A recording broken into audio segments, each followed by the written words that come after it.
Muito bem, de volta com a nossa Escola da Fé. Você viu aí que o intervalo é muito rápido, não tem propaganda, não tem comerciais, a não ser os produtos de evangelização da Canção Nova, que também ajudam a manter a Canção Nova. Então, a gente precisa sempre dizer isso, não é? A Canção Nova, ela cobre as suas despesas, que são muito grandes, não é? Através da sua contribuição. Vocês que estão aqui estão vendo, por exemplo, só aqui tem 1, 2, 3, 4 pessoas, comigo 5 trabalhando, sem contar as pessoas que estão na ilha de imagens, que capta as imagens, manda para o satélite, e depois para as distribuidoras, para as retransmissoras. Então, para fazer um programa desse, você envolve cerca de 20 pessoas trabalhando, ok? E outros custos enormes. Então, eu peço encarecidamente a você que se beneficia com a Canção Nova, espiritualmente, que você ajude a Canção Nova. Jesus diz aquilo muito claro, né? Aquele que é fiel no pouco, lhe será dado muito. E esse muito de Deus é muito mesmo, né? Graças, bênçãos, salvação para você, para a sua casa, né? Então, especialmente nesse tempo de quaresma, onde a igreja recomenda jejum, a esmola, a oração, está dentro da esmola, né? Esmola não é só você pegar aquela notinha amassada de R$2 e dar para um pobre. Não, esmola é você ajudar as obras de caridade, de evangelização. Enfim, toda vez que você põe a mão no seu bolso e ajuda uma obra boa, você está fazendo caridade, né? Muito obrigado por aqueles que já são contribuintes da Canção Nova. Eu quero lembrar aqui também que neste final de semana teremos aqui na Canção Nova, de 13 a 15 agora de março, um acampamento que tem o título de Fortes na Tribulação. E o tema é: o Senhor é fortaleza em tempos de tribulação. O que é a tribulação? A palavra tribus, do grego, quer dizer atrito. Inclusive na engenharia tem uma cadeira chamada tribologia. Atrito, né? Em eixos, atrito em situações diversas, né?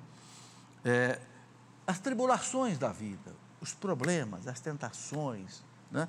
Então, um acampamento. Quem é que vai estar pregando? Eu estarei pregando, a Luzia Santiago, Salete Ferreira, o Padre Fabrício de Andrade, e vai ter muito mais gente aqui. Vai estar o Rubens, a Tânia, muita gente da Canção Nova aqui participando também desse acampamento. Eu quero mostrar aqui alguns livros ligados a esse tema que nós estamos tratando, né? Aqui tem 7 livrinhos, um sobre cada sacramento. Isso aqui foi a editora Canção Nova que pediu que eu escrevesse, já há um tempo atrás. Então, você vai ver aqui Crisma, né? Aqui Eucaristia, né? Enfim, um para cada um dos 7 sacramentos. E um livro que contém todos os 7 sacramentos, os 7 sacramentos. Então, quem quiser adquirir um livro, quem quiser adquirir separado. E o que tem nesses livros? Eu gostaria de explicar. Nesses livros nós temos o seguinte: primeiro, qual é a doutrina da igreja sobre cada sacramento?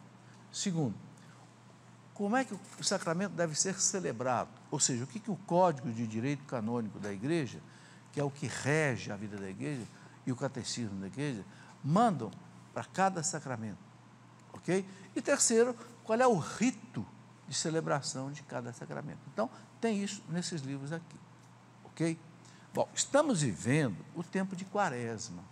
Então, aqui eu gostaria de mostrar também alguns livros, porque a nossa espiritualidade se faz em cima de meditação. A coisa mais importante na nossa vida, gente, cristã, é a espiritualidade. O que é a espiritualidade? É você viver com Deus. Aquilo que eu falava no começo do programa. Jesus disse: permanecei em mim, e eu permanecerei em vós. Porque se o ramo for cortado do tronco, ele não dá fruto, ele morre. Sem mim, nada podeis fazer. Por que tem muita gente na igreja que desiste de tudo? Fica cansado, se decepciona, vai embora, larga tudo. Por quê? Não tem espiritualidade. Corre, acha que vai salvar o mundo sozinho e desanima. Pode parar. Quem é que mais salvou almas na história da igreja? Os santos.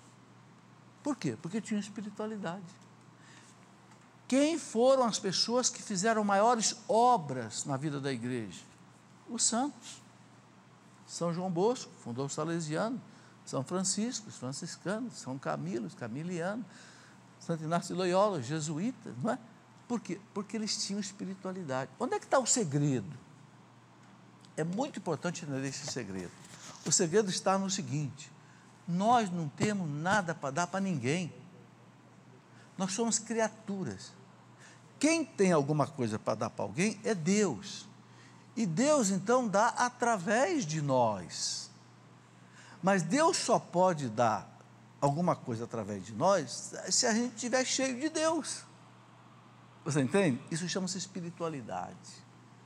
Então, a pessoa que não reza, não medita, ela não tem nada para dar para ninguém. A gente precisa ir lá para o sacrário, dizer para Jesus: Jesus, me dá suas graças, me dá os seus dons, para eu distribuir para meus irmãos. É isso. Quantos padres desistiram do sacerdote? Quantos leigos desistiram de trabalhar na igreja? Por quê? Corre aquele ativismo frenético e cansa, a obra não dá fruto, e ele desanima e vai embora. Não faça isso. Não, gente, isso é muito importante. Nós estamos tratando aqui do Espírito Santo, a crisma, é exatamente para isso. Jesus, antes de subir para o céu, né, está aqui nos Atos dos Apóstolos, capítulo 1, versículo 4 e seguinte. Os apóstolos perguntaram: Senhor, é agora que o Senhor vai restabelecer o reino de Israel? Porque eles esperavam um reino político, um reino assim, né, esplendoroso. Achavam que Israel fosse voltar ao tempo do rei Davi, do rei Salomão, e que fosse dominar todo o mundo. É agora, Senhor, que o Senhor ressuscitado, nem a morte te segurou, é agora que o Senhor vai restabelecer o reino de Israel. O que Jesus disse? Vocês não entenderam nada. Vocês vão voltar para Jerusalém. Por quê? Porque eles estavam ali no Horto das Oliveiras, né? Da onde Jesus subiu ao céu, na sua ascensão. Ali tinha o Horto das Oliveiras, tinha o Vale do Cedron e do outro lado de Jerusalém. Quem já foi lá na Terra Santa já sabe o que eu estou falando. Então Jesus diz: vocês vão voltar para Jerusalém e vocês vão esperar o cumprimento da promessa do Pai que eu falei para vocês. Vocês vão ser batizados no Espírito Santo. Aí, com o poder do alto, vocês vão ser minhas testemunhas aqui em Jerusalém, na Samaria e até o fim do mundo. Não saiam daí de Jerusalém de jeito nenhum antes de vocês receberem o Espírito Santo. Porque Jesus sabia que aqueles 12 homens não eram de nada. Aliás, já era 11, né? Um já tinha se enforcado, né? Eram 11 homens fracos. Pedro negou Jesus 3 vezes. O chefe, Tiago e João, orgulhosos, foram pedir para a mãe dele, dizer para Jesus: Senhor, quando o Senhor estiver sentado no seu reino, põe um filho meu à tua esquerda, outro à tua direita, como primeiro e segundo ministro. Brincadeira. Jesus disse: vocês não entenderam nada. Não é? Eram assim os apóstolos. Tomé, eu não acredito. Se eu não botar o dedo na chaga dele, eu não acredito. Sabe? Cambada de problemático. Jesus disse: não saiam daí. Que vocês saírem daí, o mundo vai engolir vocês em 24 horas. Esperem o Espírito Santo. E subiu para o céu. Né? 10 dias depois, é a novena do Pentecostes, né? 10 dias depois derramou o Espírito Santo. Aqueles 11 homens, se tornaram valentes. Pedro abre as portas do cenáculo. Estavam morrendo de medo dos judeus. Mas a partir da vinda do Espírito Santo, Pedro abre as portas do cenáculo e prega com autoridade. Vocês mataram o autor da vida, as pessoas ficaram até compungidas e perguntaram para os apóstolos, o que nós temos que fazer? E eles disseram, arrependei-vos. E cada um receba o batismo em nome do Senhor Jesus e recebereis o Espírito Santo. Está aqui. Entende? Então, isto é espiritualidade. Ter essa força do Espírito Santo em nós, né? Pelo sacramento da crisma, pela oração, por uma vida de pureza, de santidade. Isso é que dá à pessoa condições de viver a espiritualidade. Não é? Tem muitos livros que nos ajudam a isso. Eu gostaria de indicar alguns aqui. Sempre eu tenho mostrado, né? Por exemplo, O Combate Espiritual, era um livro de cabeceira de São Francisco de Sales, doutor da igreja. Né? O mistério da nossa conformidade com Cristo. O Pai quer que a gente seja conformado com Jesus Cristo, alter Christus. Então, esse livro do padre J.L. Callens, já faleceram, esses livros são livros assim um pouco antigos, que nós estamos resgatando. Bem-aventurados que têm fome, sede de Deus. A Prática da Humildade é de Leão XIII, O Breviário da Confiança, Monsenhor Ascânio Brandão. Eu gostaria de mostrar de modo especial esses dois livros aqui. A Vida Espiritual reduzida a 3 princípios. É um padre salesiano, já falecido, o padre Maurício Mechler, que escreveu uma espiritualidade muito, assim, simples de você viver, em 3 princípios. Primeiro princípio, a vida de oração. Segundo princípio, você se conhecer, você conhecer os seus pecados, os seus problemas, e na força da oração lutar contra eles. E terceiro, você amar a Jesus, fazer tudo por Jesus, porque Jesus morreu por você na cruz, então você também tem uma dívida com Ele de gratidão. Nesses 3 princípios, o padre Maurício Mechler ensina a gente a viver uma vida espiritual. Um outro livro que eu gosto muito, Para Estar com Deus, do padre Francisco Fausto. O padre Francisco está vivo, é um padre de 85 anos, aqui tem até uma fotografia dele, vou mostrar. Grande amigo, padre Francisco. Eu já trouxe aqui na Escola da Fé uma vez. Ele mora em São Paulo, eu vou inclusive gravar uma entrevista com ele sobre este livro dele, Para Estar com Deus, e outros livros dele que são muito bons, que ajudam a gente, então, a ter uma espiritualidade. Ok? Isto é muito importante. Muito importante. Eu gostaria de lembrar, por exemplo, o seguinte. Santa Teresinha do Menino Jesus. Que obras Santa Teresinha do Menino Jesus fez? Nenhuma. Nada. Nada.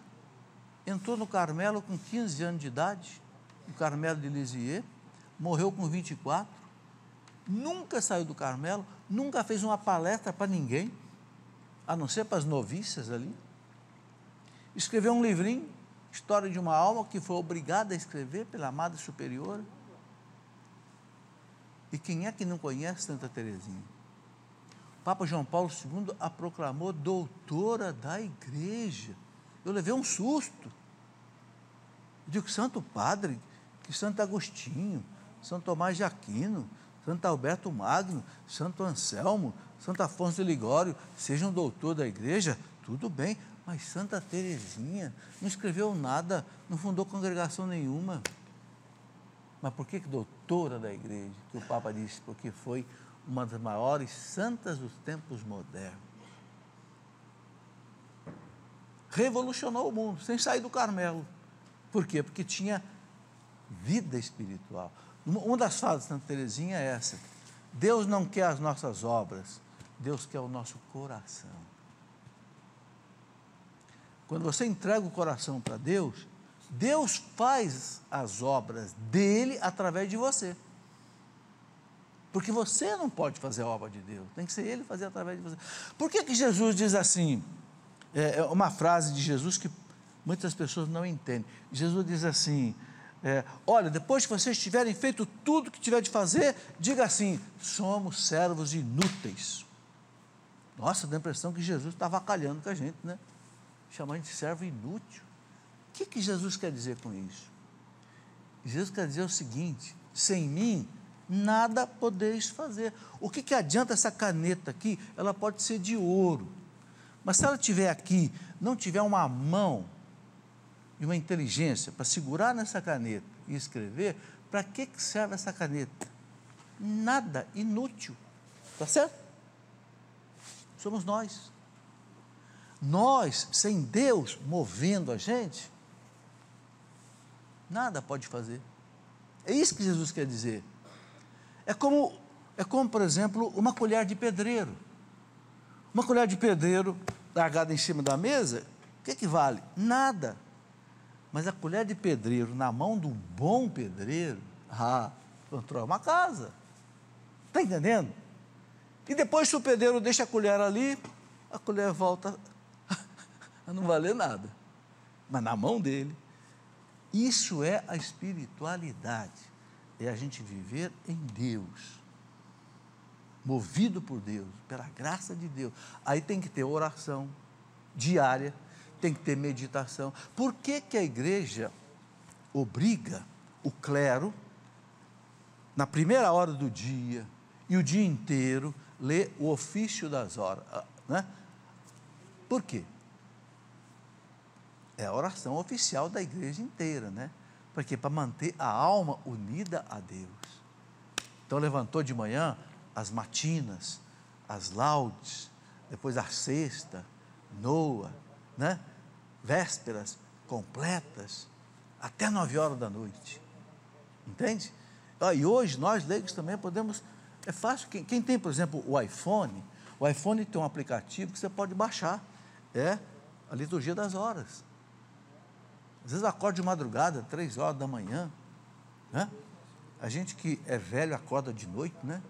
Acorda para ir no banheiro, né? Então eu pego lá o meu iPhone, fica ali, eu abro ali, vou rezar as vésperas, ou então vou rezar as completas, que não deu tempo de rezar, ou já vou rezar até as matinas, já. Está ali no telefoninho hoje.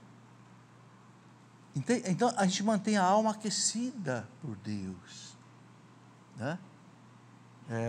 Um dia um padre velhinho falou para mim assim: olha, mosca não assenta em prato quente, em prato frio.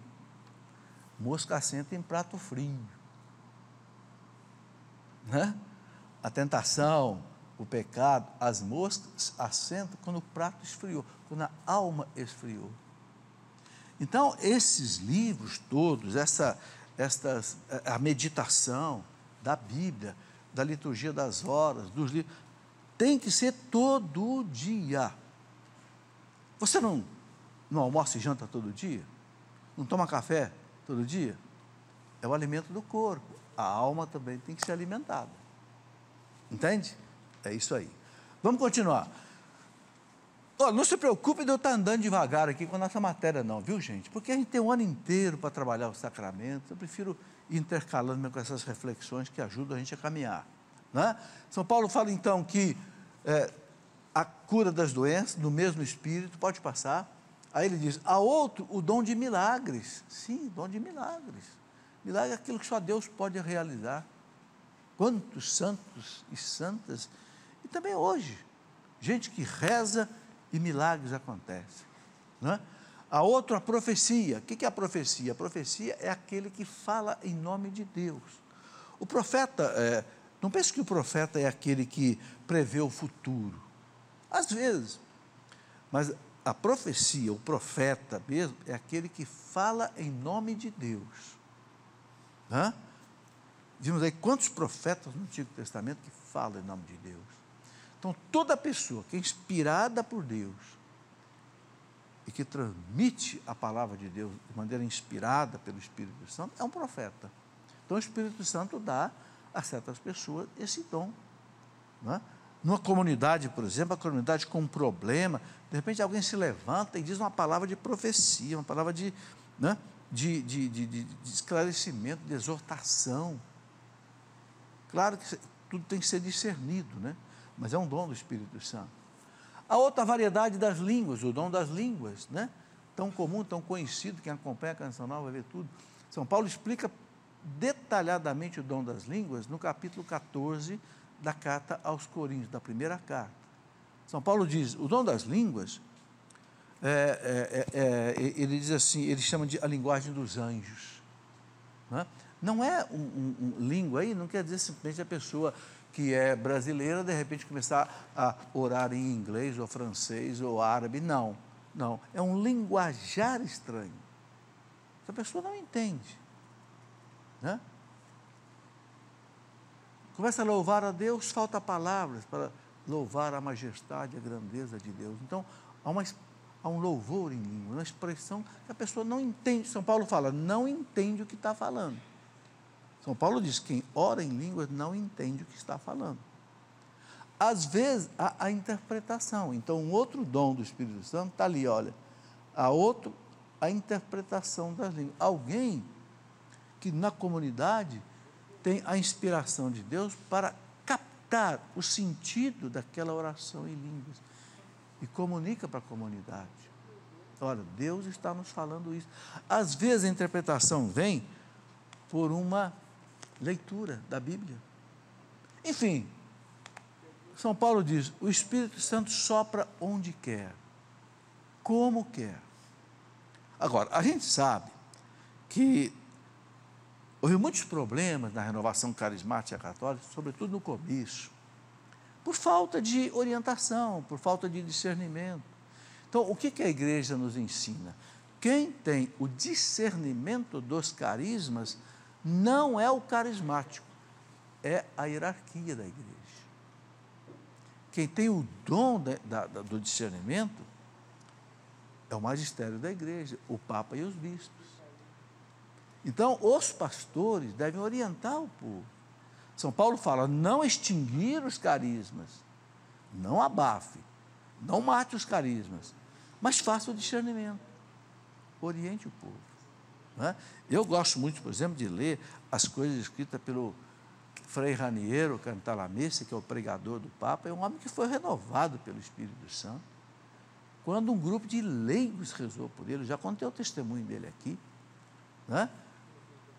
Faz mais de 30 anos que esse homem é o pregador da Casa Pontifícia. E ele, nos livros dele, Ungidos pelo Espírito, e tanto, ele conta a experiência dele, que viveu dessa realidade. Bom, eu queria sugerir que quem quiser aprofundar nisso, leia a primeira carta de São Paulo aos Coríntios, capítulo 12, de 4 a 7, depois leia o capítulo 14, onde São Paulo explica com detalhe o que é o dom da profecia, o que é o dom das línguas, que tanta gente pergunta. Agora, uma coisa muito interessante, entre o capítulo 12, que São Paulo fala dos dons, e o capítulo 14, que ele explica melhor, ele coloca o capítulo 13, que ele fala do que? O dom da caridade. Ele fala o dom mais excelente. Ele fala, um dia as línguas cessarão, um dia as profecias não vão mais acontecer, mas vai sobrar apenas o quê? O amor, a caridade, porque Deus é amor. Então, qual é a conclusão que a gente chega? Todos esses dons, fé, sabedoria, discernimento dos espíritos, só tem sentido, cura, milagre, só tem sentido se for para exercer a caridade. Eu me lembro nos nossos encontros da renovação carismática, o Padre João dizia, é o amor que cura. É o amor que cura. Quando você tem uma pessoa doente, a pessoa pede para rezar por ela, e você ama essa pessoa, você vai rezar porque você quer ver esse irmão curado. Então, o amor de Deus, através, chega à pessoa, e aí o Espírito manifesta nos dons necessários. Então, São Paulo fala, é o caminho mais excelente, a caridade. A gente não pode esquecer disso, tá bem? Vamos lá, pode passar, Fernando. O Espírito Santo é o santificador da igreja. Esse é um outro ponto fundamental. Não só quando fala igreja, aí está se referindo a cada um de nós. A cada um de nós. É o santificador. Eu vou lembrar só uma passagem da Bíblia para a gente entender isso aqui. A carta aos Romanos, por exemplo, capítulo 8, no versículo 13, São Paulo diz assim, se viverdes pelas obras da carne, morrereis. Mas, se pelo Espírito fizerdes morrer as obras da carne, vivereis. Eu acho esse versículo muito importante. A gente se debate contra as fraquezas da nossa carne, fraqueza da natureza humana, né? Soberba, ganância, luxúria, gula, ira, inveja, preguiça, não é verdade? Maledicência, mentiras, os pecados todos que azucrinam a vida da gente. São Paulo chega a dizer na carta aos Romanos, capítulo 7, homem infeliz que eu sou, eu não consigo fazer o bem que eu quero, e eu acabo fazendo o mal que eu detesto. Não é?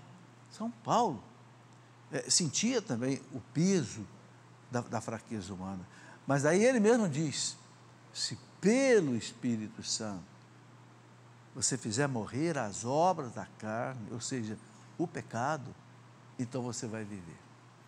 Então aí tem um segredo muito grande, muito grande. A gente não tem força para vencer os nossos pecados sozinhos, não temos, não tem.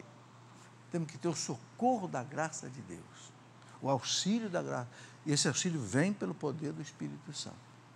Aí ele nos santifica, entende? Por isso que essa vivência no Espírito Santo, que tem um sacramento especial dele, que é o batismo, é muito importante. E aí eu quero lembrar mais uma vez o que eu já falei aqui. Tem muita gente que não foi crismado ainda e acha que não é obrigado. É obrigado. Todo cristão tem que ser crismado. Onde é que está escrito isso? Isso está escrito aqui, ó, no Código de Direito da Igreja. Código de Direito Canônico. Então, não é um sacramento facultativo. Não, é compulsório. Oh, meu Deus, Deus quer dar a você o seu Santo Espírito e você não vai receber? É uma ingratidão com Deus, não é? É. Então, olha, não importa a sua idade, se você tem 30 anos, 40 anos, 60 anos, não é crismado, vá ser crismado. Você vai receber a fortaleza, o dom do alto, né, na sua vida. Vamos para mais um intervalo e voltamos daqui a pouquinho. Espera aí.